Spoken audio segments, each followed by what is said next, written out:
This person is known as the Growth Guy. He is the founder of the world-renowned Entrepreneurs Organization, you know it as EO, and he's also the CEO of a global executive education and coaching company known as Gazelles. He's a global syndicated columnist of Fortune. He's the author of 3 books. The newest is Scaling Up. He is about money. He is about success. He is about growth. And he's here on this stage. Ladies and gentlemen, Vern Harnиш, give it up! Oh, yeah!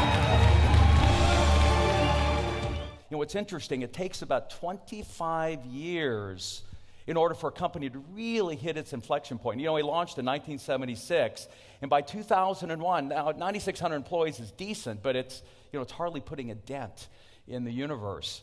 And it was really when he launched the iPod that everything else happened. So, quick question, if we could, let's have the lights up for the rest of our presentation here. I want to see a show of hands. How many of you guys have been in business for less than 25 years? I want to see a show of hands.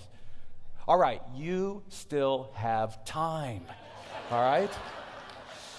Now, those of you over 25 years, it's exciting. Jim Collins has been a dear friend, and Jim's research is clear that our most productive time is over 50. In fact, Peter Drucker wrote twice as many books over 50 than he did before, and so we have time as well.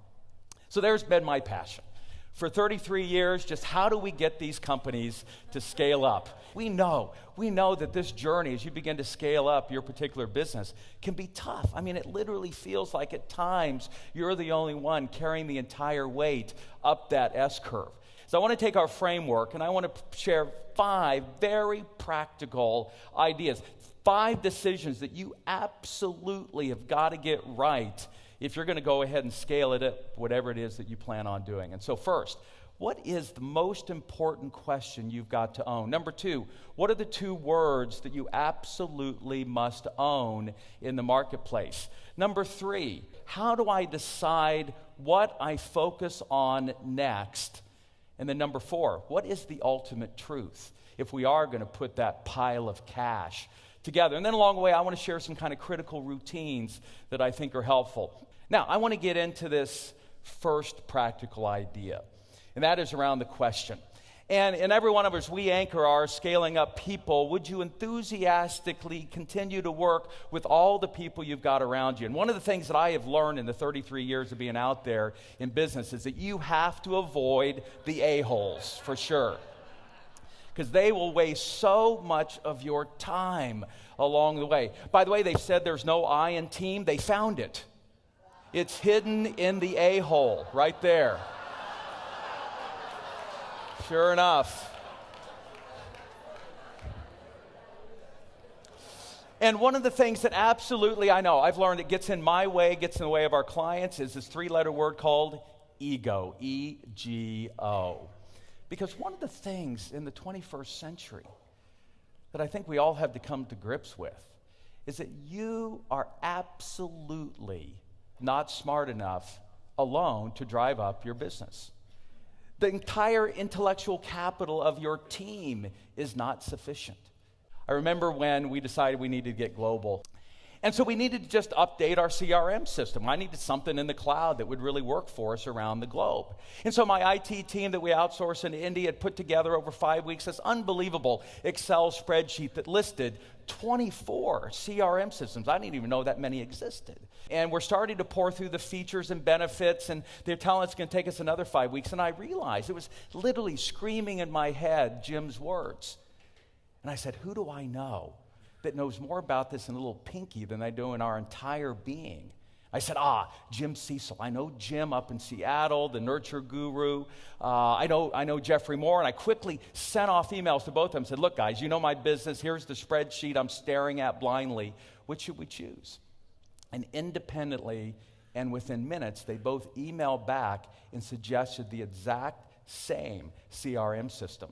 And that decision was made in 3 minutes. So I put out this book called Scaling Up last year, and I actually thought that was a great looking cover. It was black and white, it was thick, and I put it out to about 500 of our world. They basically said my baby was both ugly and stupid. It hurt, man. It hurt. And so that's what the crowd created. And we've been real proud of how well it's done. And so what are you going to do to tap into a whole lot more brains in order to scale up your business? Now, I want to get to strategy. And our key question there is, can you state your strategy simply? Again, I was down in Australia and I saw this. We are number one in the number two business. Now, as Jeffrey introduced, I am known as the growth guy. And by the way, how do you know if you own a couple of words? You go to the search engines, any place on the planet, and you put those two words and you see if you own that critical, valuable real estate. And I do. The problem is this: nobody searches for it. I mean, when's the last time anyone's sitting around saying, man, I need a growth guy? Unless it's like Viagra related, and that ain't my deal, guys. That's not my deal. And so I screwed up. You know, they often say, no one's worthless. They can at least serve as a bad example, and that has been me. Now, we think we know the two words we need to own, and we're getting about it. But you got to figure this out. Let's now shift to execution. And there it's all about relentless repeatability. And it's about keeping the main thing the main thing. The problem is easy to say, but how the heck do I figure that out? So I want to tell you a story about Mark. And so he's getting ready to take the company public in 2012. But that December, he wakes up in a cold sweat like the rest of us and says, oh my God, we are about to screw up. We have missed the most important trend on the planet. And that's people aren't using their PCs anymore. They have switched to mobile.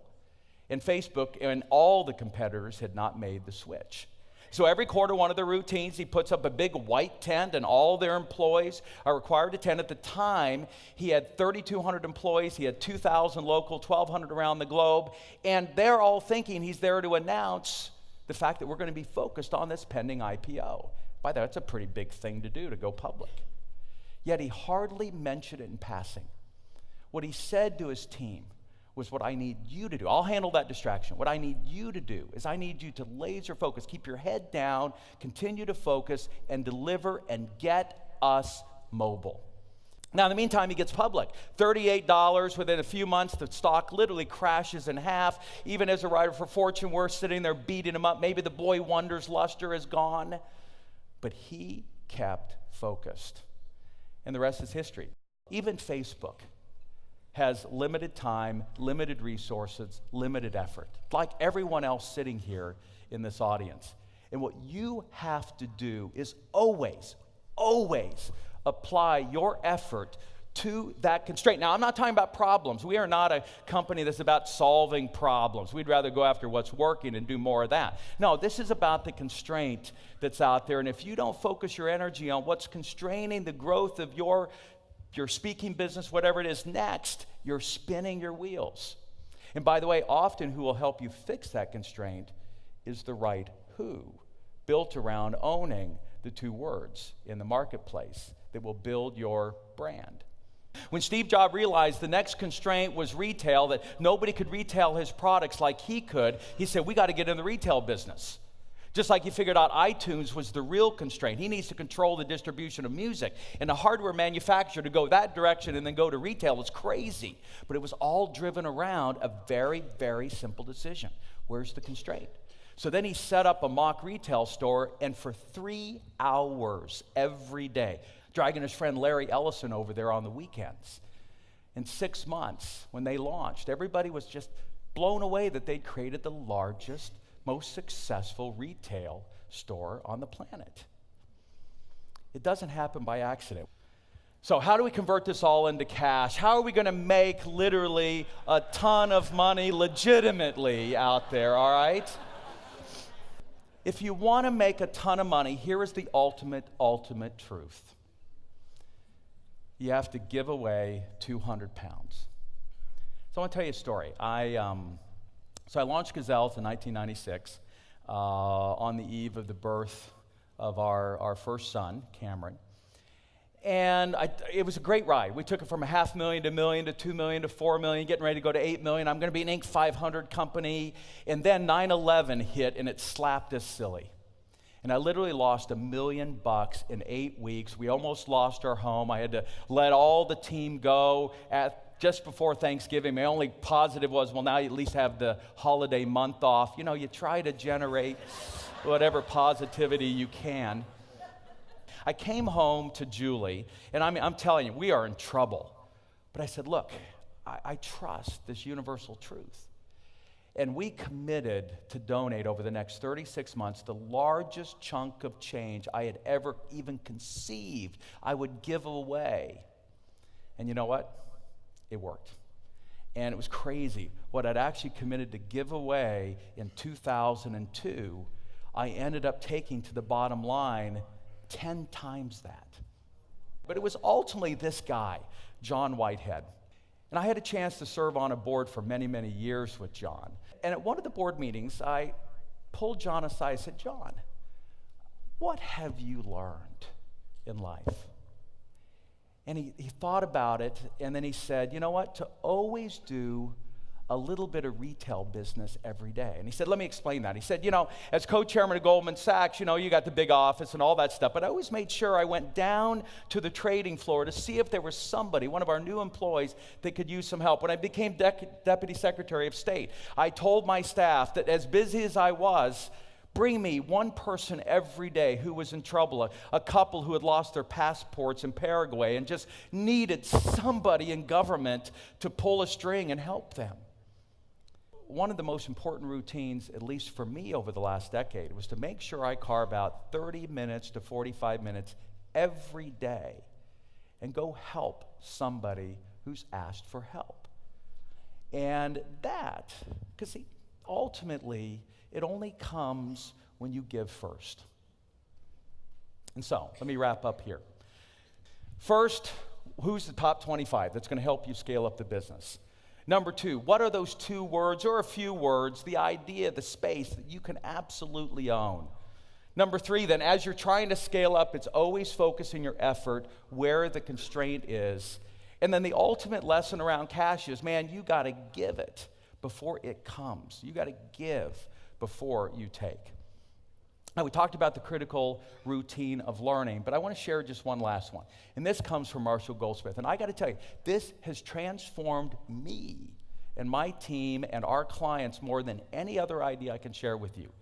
And that was important, that you cannot do this thing alone, that you need what he calls a peer coach, not a mentor. I got all kinds of mentors and always have been privileged and blessed to have that. But this is someone different. This is a peer. This is my friend Sebastian Ross, who ultimately, it comes down, if you want to be a better father, better husband, and a better leader of your business, it comes down to what you're going to do more or less of on a daily basis. And so at the end of the day, to keep scaling, it requires these 3 things.